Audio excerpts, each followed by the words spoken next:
Sometimes after a stroke, a person will be given equipment, such as a splint, to support weaker muscles. Cornelius shows how he fits and uses a foot-up splint. Okay, this is the foot-up splint that Cornelius has been using to help his walking. The idea of this splint is to give the ankle what we call dorsiflexion, which is the movement that pulls the toes up for when you walk. But it's very important when you're taking a step that you go heel-toe. And after Cornelius's stroke, he's had quite a lot of weakness in the muscle at the front of his leg that causes the movement to pull the toes up. Therefore, this foot-up splint's been put in his shoe to help this when he's walking. Gradually, over the last week or so, Cornelius and I have been working together to put the splint on. I've been introducing a part of the splint at a time, therefore Cornelius has been able to do a little bit himself each session. Cornelius has now got to the point where he can put the whole splint on himself. This is very important for Cornelius because when he goes home, which is hopefully next week, he will be able to walk around at home and he'll be able to put this splint on. Okay, Cornelius, you happy to put the splint on? Some patients aren't able to do all parts of the splint because some of it needs quite a lot of dexterity, especially around tying up the shoelaces. Okay, so the first part, this is the part that Cornelius was able to do first. He started inserting this in the tongue of the shoe to begin with. It's important the laces are nice and tight and that the splint is securely fitted.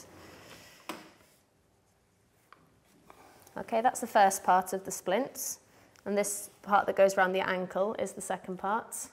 It's important that it's obviously put around the right way, and to do this, Cornelius looks at the clip and matches it up to that one. And it's also important that it's in a straight line to the bottom clip as to provide the right action of pulling the ankle upwards. Just making sure it's nice and tight. Cornelius is also putting it over his sock to avoid any marking on the skin that can happen.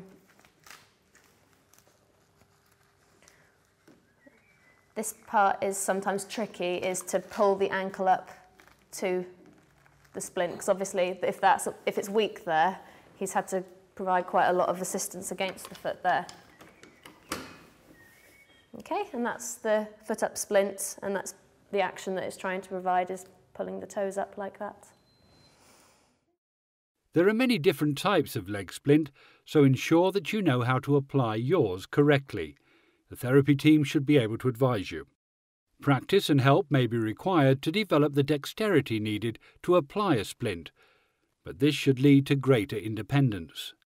Make sure the cuff doesn't rub the skin by fitting over socks. The cuff needs to be comfortable but tight enough to work. The clip and the tape need to be in line to ensure the correct function. Pete has a resting splint fitted to his left hand. So we're going to put the splint on Pete's left hand because I don't know if you can see from there, but he's got very tight fingers and wrist because the pull of the muscles on the inside of his hand are stronger than the muscles that straighten his hand. So he's got a bent elbow, bent wrist and bent fingers. So he needs to wear this splint, which is called a resting splint, for varying degrees of time. And it's just to help Pete maintain the lengths in the muscles in the hand and wrist so that they don't get too tight. So normally we would do a few stretches first. And it's important to make sure that the wrist is put into a straightened position very gently. And if you give the hand a little bit of a pull as you do it, then it shouldn't cause Pete any pain. Perfect, I like to say that was. So we rest that in there, and then we just need to get these fingers into a straight position. So just gently. And they're tight, but they're not painful, are they, Pete? No, they're not. Wrap the Velcro around.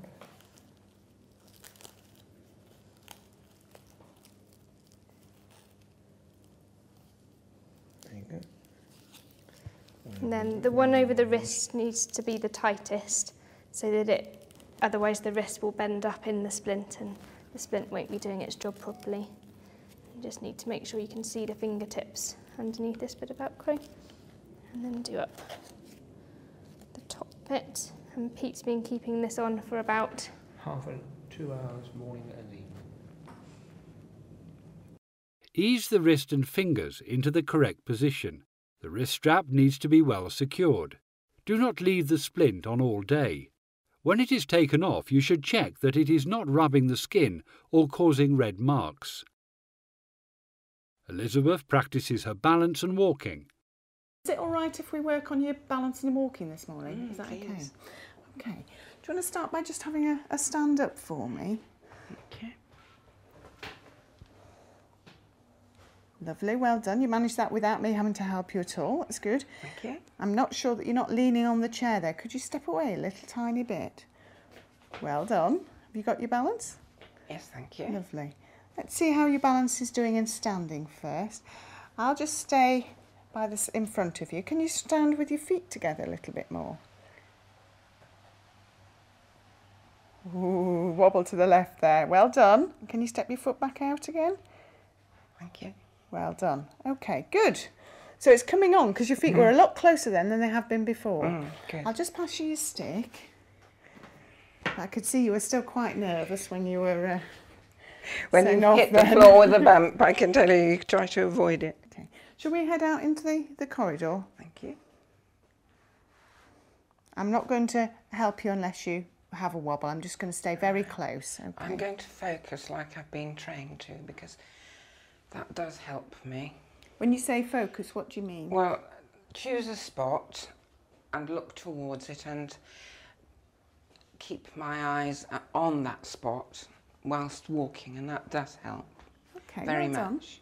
Well done. We're going to the left. Okay, that's fine. I'm following you. I'm right with you. This is the worst part, actually turning. Is that why you're holding onto the door? Yes, yes. Okay. This is when I I think we need to practice a bit dizzy. more of that, don't we? Yes, Okay, do you want to head off down there? I will. And Nathan tells me not to be like a robot, so I will try. Okay, can you try and relax now? I will. Is that better? That is better. Now, are you able to turn around without the door frame here? And go where we've come from. Yes. I'll have a go. Ooh, I'm glad you're That was behind difficult. me. I'm right close. Well done, you. Yes. It was just as if I'd come out of a tumble dryer. Really? I've never been in one, but that's what I imagined. Yeah. And were you hanging on for very firmly? Yes, yes. Okay. Do you want to turn around for me? Thank you. And see if it's any easier with just that little bit of help. Oh, that's much smoother, isn't it? With just that extra little bit of help. It is, yes, thank you. Well done. So with a little bit of support, your balance is a lot better. It is, But you are working towards doing it independently. definitely. Well done. You all right getting back to your chair from here then? Yes, thank you for your help. Well done, Elizabeth.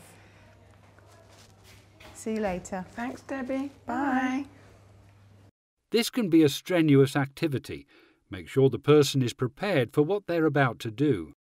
Relaxing and focusing on an object can make the movement less stressful. Stay close and give as much or as little support as needed to keep the person safe, but help them progress.